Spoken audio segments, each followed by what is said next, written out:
하나님의 말씀은 고린도후서 5장 8절에서 10절입니다. 자, 제목 그리스도의 심판대라는 말씀을 가지고 선포할 때 피차가 많은 도전과 은혜 되시기를 주의 이름으로 축원합니다. 예수님의 심판대에 대한 견해는 크게 두 가지 주장을 하죠. 우리는 구원받은 하나님의 백성은 100% 구원은 100% 확정이 됐다. 그래서 하나님 앞에 심판받는 것은 하나의 상급이다. 상급 심판을 받는다. 그러한 주장이 이제 대부분이죠.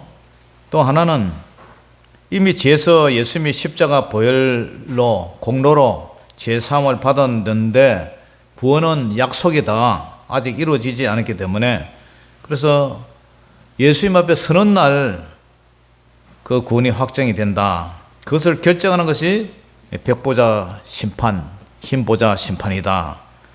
그날에는 구원이 확정되는데 합격과 불합격과 그와 같은, 그래서 개인적인 종말은 사람이 죽는, 성도가 죽는 날이고 예수님 앞에 서는 날은 예수님 앞에 서는 날 결정이 되고, 우주적 종말은 우리가 예수님이 재림하실 때에 그때에 이제 결정된다.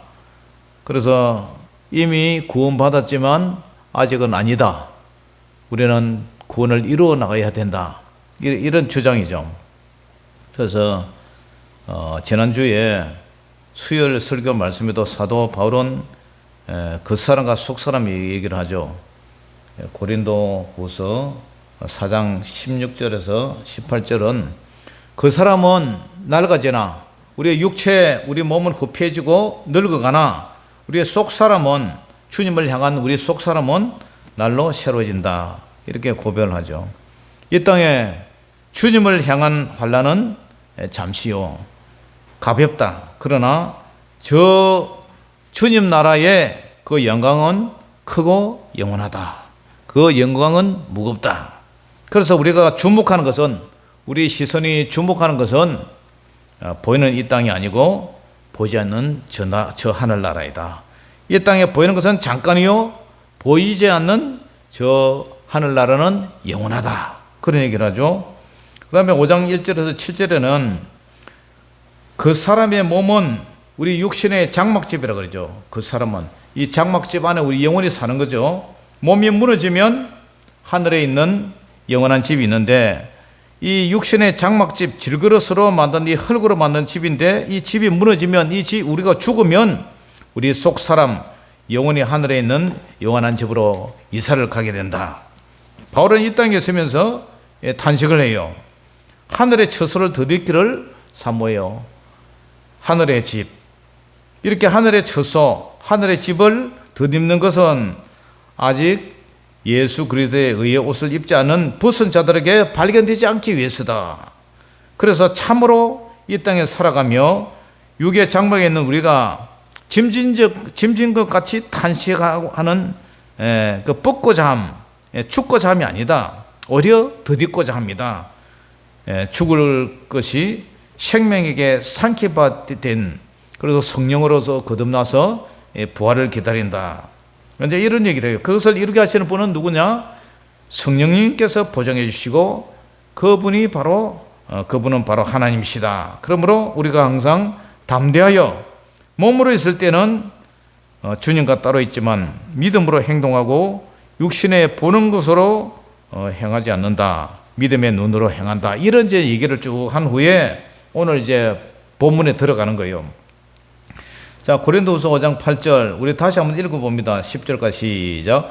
우리가 담대하여 원하는 바는 차라리 몸을 떠나 주와 함께 있는 그것이라. 그런즉 우리는 몸으로 있든지 떠나든지 주를 기쁘시게 하는 자가 되기를 힘쓰노라. 이는 우리가 다 반드시 그리스도의 심판대 앞에 나타나게 되어 각각 선악간에 그 몸으로 행한 것을 따라 받으려 함이라. 아멘. 사도 바울은 담대한 마음으로 원하는 것은 내가 정말 차라리 죽었으면 좋겠다. 왜냐?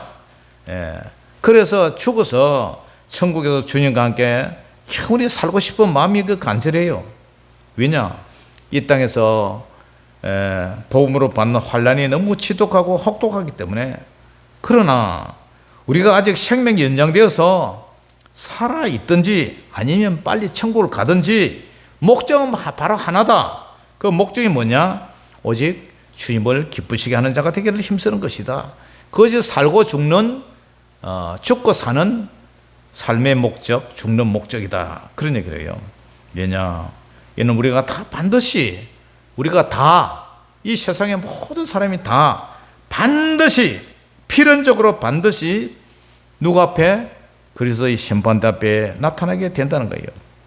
그리고 이 세상에 살았을 때 각각, 각 개인, 각 사람마다 선과 악, 악과 선, 선악간에 그 몸으로 행한 것이 우리 몸으로 따라서, 몸에 따라서 살은 우리 행실, 그것을 재판장 대신 예수님이 결정한다. 그 얘기를 하는 거예요. 그 심판은 공적에 따라 상벌을 주는 것이다. 자, 계시록 20장 11절에서 15절을 보면 이제 하나님 앞에 그죠? 선 모습이 나오죠. 사도 요한이 또 내가 크고 흰 보좌와 백보좌죠. 백보좌, 흰 보좌. 내가 크고 흰 보좌와 그 위에 앉으신 이를 보니, 예수님을 보는데 땅과 하늘이 그 앞에 피하여 간 데 없더라. 또 내가 보니, 이제 환상을 또 보죠. 죽은 자들이 큰 자나 작은 자나 그 보좌 앞에 서 있는데, 능력 있는 자나 아주 능력이 없는 자나 여자나 남자나 뭐 할 것 없이 서 있는데, 이 책들이 착 펴 있어요. 또 다른 책이 펴져 있어요. 그래서 그 책들이 생명책이고, 또 다른 책들은 죽은 자들이 자기 행위를 따라 책들에 기록된 대로 심판을 받으니. 그러니까 우리의 이 세상에서 살아가고 있는 일걸수, 일투족 모든 삶이 그죠? 다 기록이 되고 있다는 거예요. 네. 그래서 바다가 그 가운데서 죽은 자들을 내주고, 바다에서 죽은 사람은 바다가 내주고, 산에서 죽은 사람은 산에 내주고, 이 땅에서 죽은 사람은 또 땅에 내주고, 사망과 음부도 그 가운데서 죽은 자들을 다 내준다. 부활을 말하겠죠. 부활. 각 사람이 자기의 행위대로 심판을 받고, 행위대로 이 땅에서 어떻게 살았느냐, 하나님을 믿고 살았느냐, 하나님을 믿지 않고 살았느냐, 하나님을 믿는다면 하나님의 뜻대로 살았느냐, 자기 뜻대로 살았느냐, 알곡 신자로 살았느냐, 쭉정이 신자로 살았느냐, 심판을 받는 거예요. 사망과 음부도 불못에 던져지니 이것이 둘째 사망 곧 불못이라. 그러면서 누구든지 생명책에 기록되지 못한 자는 불못에 던져지더라. 그래서 이 생명책과 행위책, 이것을 사람들이 그런 얘기를 아까 초대에 말씀드렸듯이, 우리는 구원받았기 때문에 그것은 상급심판이다. 또 한 사람은 주여 주여 한다고 다 천국에 가는 것이 아니라 아버지 뜻대로 행해에 들어간다. 주의 이름으로 귀신 쫓고 선지자 노릇하고 주의 이름으로 병을 고쳐도 그죠? 내가 불법을 행하는 자들아 내게서 떠나라. 내가 도무지 너희를 알지 못하노라. 그 사람들도 예수 믿는 사람들이란 말이에요. 그렇다면 하나님은 이미 구원받은 상급이냐, 아니면 그때 가서 최종 구원의 완성을 말하는 것이냐. 고린도전서 3장 10절에서 14절 그 이하에 보면은 사도 바울이 고린도 교회에 이런 얘기를 해요. 내게 주신 하나님의 은혜를 따라 내가 지혜로운 건축자와 같이 틀을 닦아두매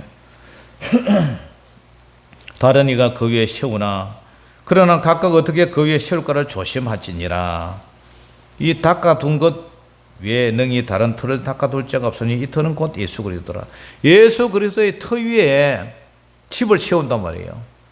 반석 대신 예수 그리스도의 그 복음 위에 집을 세우는데, 이 닦아둔 것 외에 능히 다른 틀을 닦아둘 자가 없다. 이 틀은 곧 예수 그리스도라. 만일 누구든지 금이나 음이나 보석이나 나무나 풀이나 집으로 이 터 위에 집을 이제 건축을 하면 각 사람의 공적이 이제 나타나는데 그날의 공적을 밝히리니 그날은 바로 예수님의 재림을 말한다. 이는 불로 나타내고 그 불이 각 사람의 공적이 어떠한 것을 시험할 것이라. 만일 누구든지 그 위에 시험 공적 그대로 있으면 상을 받고 누구든지 그 공적에 불타면 해를 받으리니 그러나 자신은 구원을 받아 불가운 데서 받은 것 같으리라. 사역자를 말해요. 사역자, 사도나 목회자나, 여기서는 말하는 사도들을 말하겠죠. 그러니까 우리가 공적이 불타냐, 불타는 금이나 그죠? 보석이나 은이나 그런 것은 이제 불을 통과해도 그대로 남아 있겠지만 풀이나 나무 풀 집 그래서 후루룩 타버리겠죠.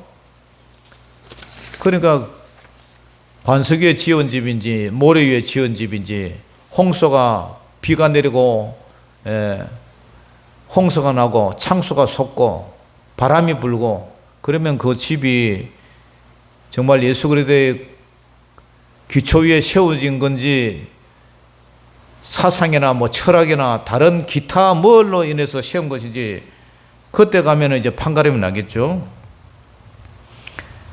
고린도전서 10장 1절에서 12절에도 출애굽 성도들의 모형에 대해서요. 형제들아 나는 너희가 알지 못하기를 원하지 않냐노니 우리 조상들이 다 구름 아래 있고 바다 가운데로 지나며 세례를 받아서요 홍해를 지나면서 모세에게 속해서 다 구름과 바다에 세례를 받아요. 다 같은 신령한 음식을 먹고요 반석에서 나오는 신령한 음식을 먹고 만나 메추라기를 먹었어요. 이는 그들을 따르는 신령한 반석으로부터 마셨으며 그 반석은 곧 그리스도시라. 반석에서 생수 마셨다는 것은 예수님의 말씀을 먹고 살았다는 거죠. 그러나 그들의 다수를 많고 적음을 하나님이 기뻐하지 아니하시므로 그들이 광야에서 멸망받았다. 이런 일은 우리의 본보기에 되어서 우리로 하여금 그들이 악을 절개한 것 같이 절개하는 자가 되지 않게 하려 함이라. 악을 절개하는 것 같이 절개하지 않게 하려 함이라. 그들 가운데 이 광야 출애굽 성도죠. 성도, 이 구약 성도들은 그들 가운데 어떤 사람들과 같이 너희는 우상 숭배하는 자가 되지 말라. 기록된 바 백성이 앉아서 먹고 마시며 일어나서 뛰어논다 한것 같으니라. 그들 중에 어떤 사람들은 음행하다가 하루에 23,000명이 죽었느니 우리는 그들과 같이 음행하지 말자. 그들 가운데 어떤 사람들은 주를 시험하다가 뱀에게 멸망하였느니 우리는 그들과 같이 시험하지 말자. 불뱀 사건이죠. 노뱀 사건. 그들 가운데 어떤 사람들은 원망하다가 멸망시키는 자에게 멸망하였느니 우리는 그들과 같이 원망하지 말라. 그들에게 일어난 이런 일은 본보기가 되고 또한 말세를 맞는 우리를 깨우치기 위해 기록되었느니라. 그런즉 선절로 생각하는 자는 넘어질까 조심하라. 출애굽 성도들이 그렇게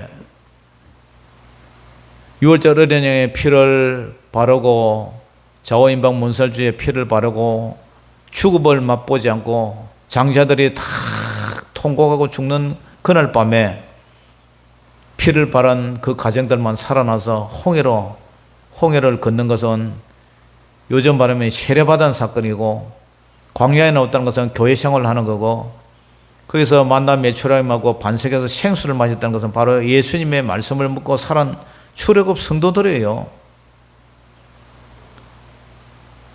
출애굽 성도들이 스데반 집사 그러잖아요. 광야교회는 지금 현재 성도들이라고.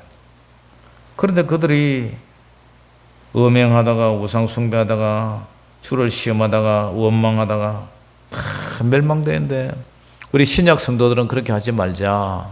그 하나의 다짐이고 또 경고고 구약 성도들의 본보기를 우리는 그렇게 하지 말자. 이게 뭐예요?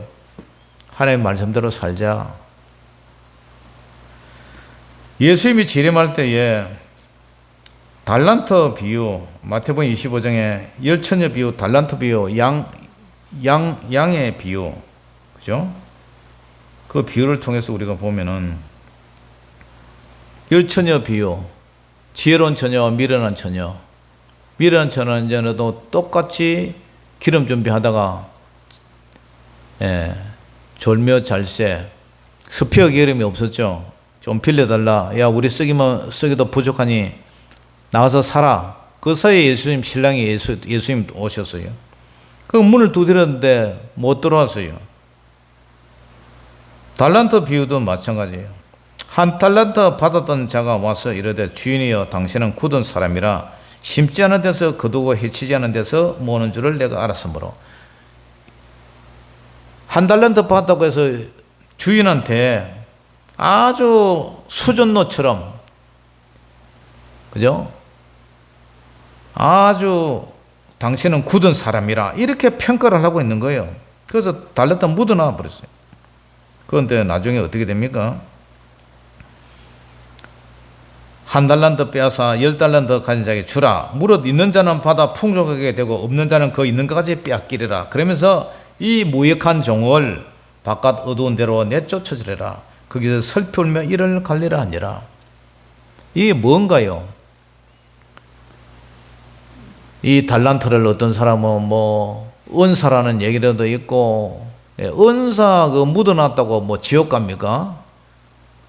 어떤 사람은 달란트는 돈이니까 하나님이 주신 물질을 그렇게 묻었다, 그렇게 얘기하는 사람이 있고, 어떤 사람은 은혜를 갖다 묻었다는 사람도 있고, 뭐 다 해석하는 사람이 다 있는데, 어쨌든 결론은 슬피 울며 이를 갈리라. 어두운데, 바깥 어두운데, 여기가 어딜까요?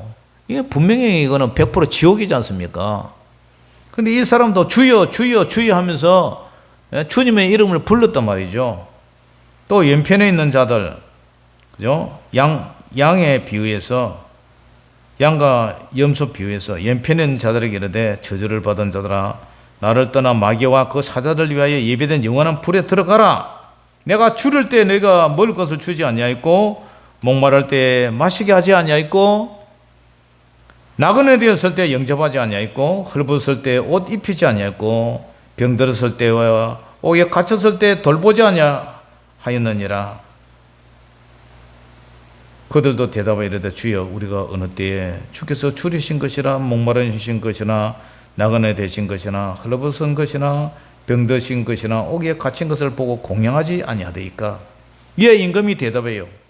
내가 진실로 너희로니 이 지극히 작은 자 하나에게 하지 않은 것이 곧 내게 하지 아니한 그것이라.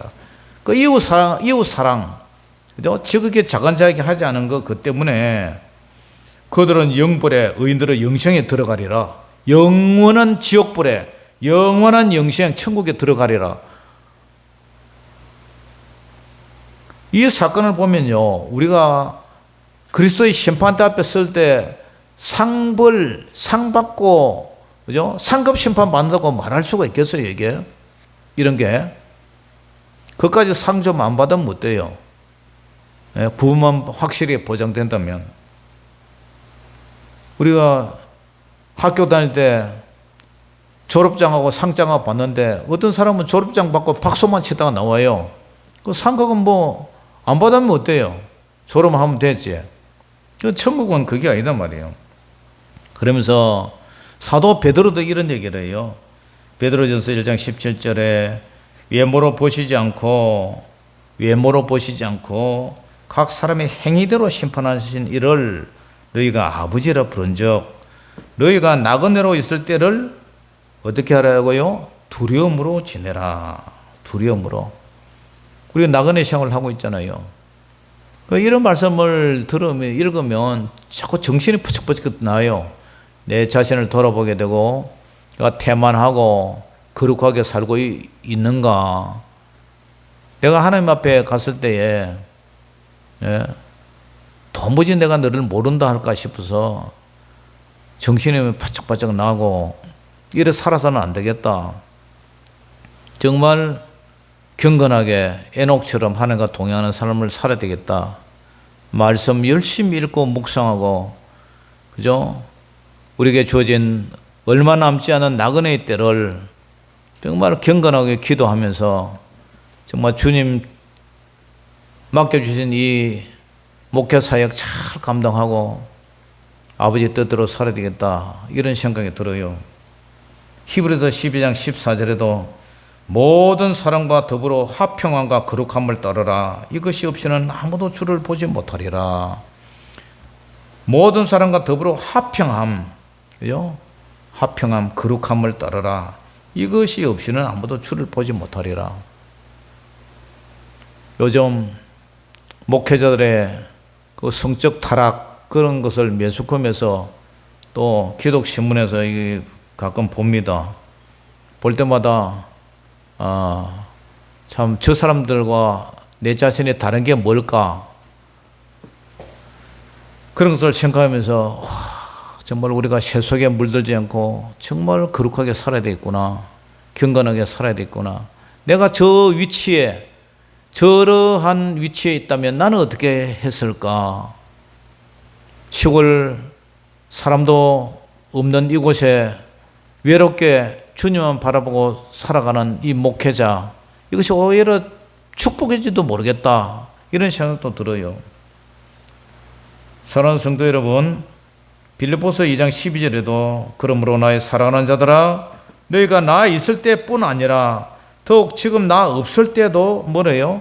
항상 복종하여 두렵고 떨림으로 너희 구원을 이루라. 거룩하고 경건한 믿음 생활을 해야 되지 속되고 가정하면 거룩한 하나님 나라에 들어갈 수가 없대요. 나더러 주여 주여 하는 자마다 다 천국에 들어갈 것이 아니요 다만 하늘에 계신 내 아버지의 뜻대로 행한 자여 들어가리라. 계시록 22장 12절에 보라 내가 속히 오리니 내가 줄 상이 내게 있어 각 사람에게 그가 행한 대로 갚아주리라. 이 상이 구원을 말한단 말이에요. 구원. 어느 것이 맞는지는 각자 선택을 해야 되겠죠. 목사님들의 주장도 다 다르기 때문에, 그리고 성도들도 자기와 맞지 않다고 생각하는 사람은 교회를 떠나버리기 때문에 그 각자 생각을 하란 말이에요. 다만 저는 이 말씀을 두렵고 떨림으로 들어요. 예수 믿고 구원받은 이후의 삶은 어떻게 살아야 될 것인가? 그냥 아무 그렇게나 살아도 되는 건지, 아니면 세속과 구별돼서 거룩한, 계시록 19장 8절 말씀, 그에게 빛나고 깨끗한 세마포 옷을 입도록 허락하셨으니 이 세마포 옷은 성도들의 옳은 행실이라. 세마포는 승리를 말하고 구원의 승리를 말하고 전투의 승리를 말하잖아요. 그리고 이 옷은 성도들의 옳은 행실이라 그러잖아요. 그러니까 우리가 그리스도인으로서 이 세상에 어떻게 살아야 될 것인가, 그것을 바라보면서 아무쪼록 긴장을 늦추지 않고 늘 영적으로 깨어서 저 천성을 바라보며 주님 앞에 저나 여러분이나 반드시 주님의 심판대 앞에 선다는 사실을 알고, 우리가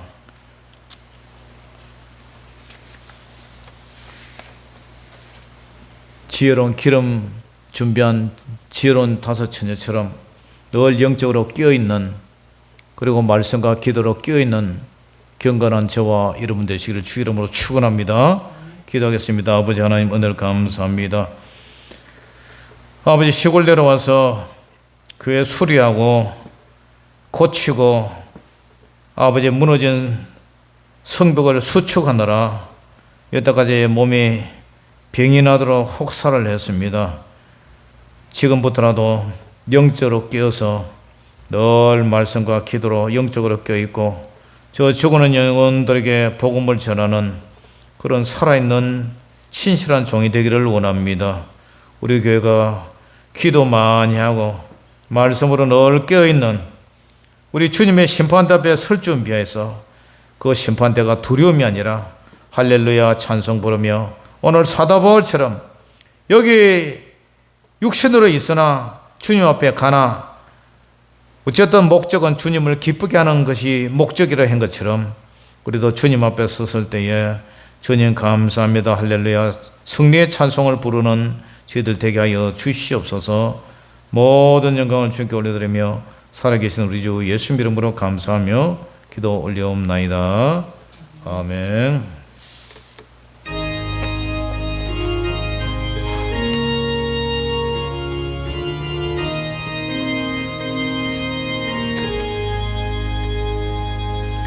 저 요단강 건너편에 찬란하게 빛난 집 예루살렘 새집에서 주의 얼굴 배우리 빛난 하늘 그 집에서 주의 얼굴 배우리 한량없는 영광 중에 주의 얼굴 배우리 주가 내게 부탁하신 모든 일을 마친 후 예비하신 그 집에서 주의 얼굴 배우리 빛난 하늘 그 집에서 주의 얼굴 배우리 한량없는 영광 중에 주의 얼굴 배우리 성도들이 함께하여 할렐루야 부를 때 나도 기쁜 마음으로 화답하여 부르리 빛난 하늘 그 집에서 주의 얼굴 배우리 한량없는 영광 중에 주의 얼굴 배우리 이 세상에 사는 동안 주의 일에 힘쓰고 썩을 장막 끊을 때에 주의 얼굴 배우리 빛난 하늘 그 집에서 주의 얼굴 배우리 한량없는 영광 중에 주의 얼굴 배우리 하늘에 계신 우리 아버지여 이름이 거룩히 여김을 받으시오며 나라의 임하옵시며 뜻이 하늘에서 이룬 것 같이 땅에서도 이루어지이다. 오늘날 우리에게 일용할 양식을 주옵시고 우리가 우리에게 죄지은 자를 사하여 준 것 같이 우리 죄를 사하여 주옵시고 우리를 시험에 들게 하지 마옵시고 다만 악에서 구하옵소서. 대개 나라와 권세와 영광이 아버지께 영원히 있사옵나이다. 아멘.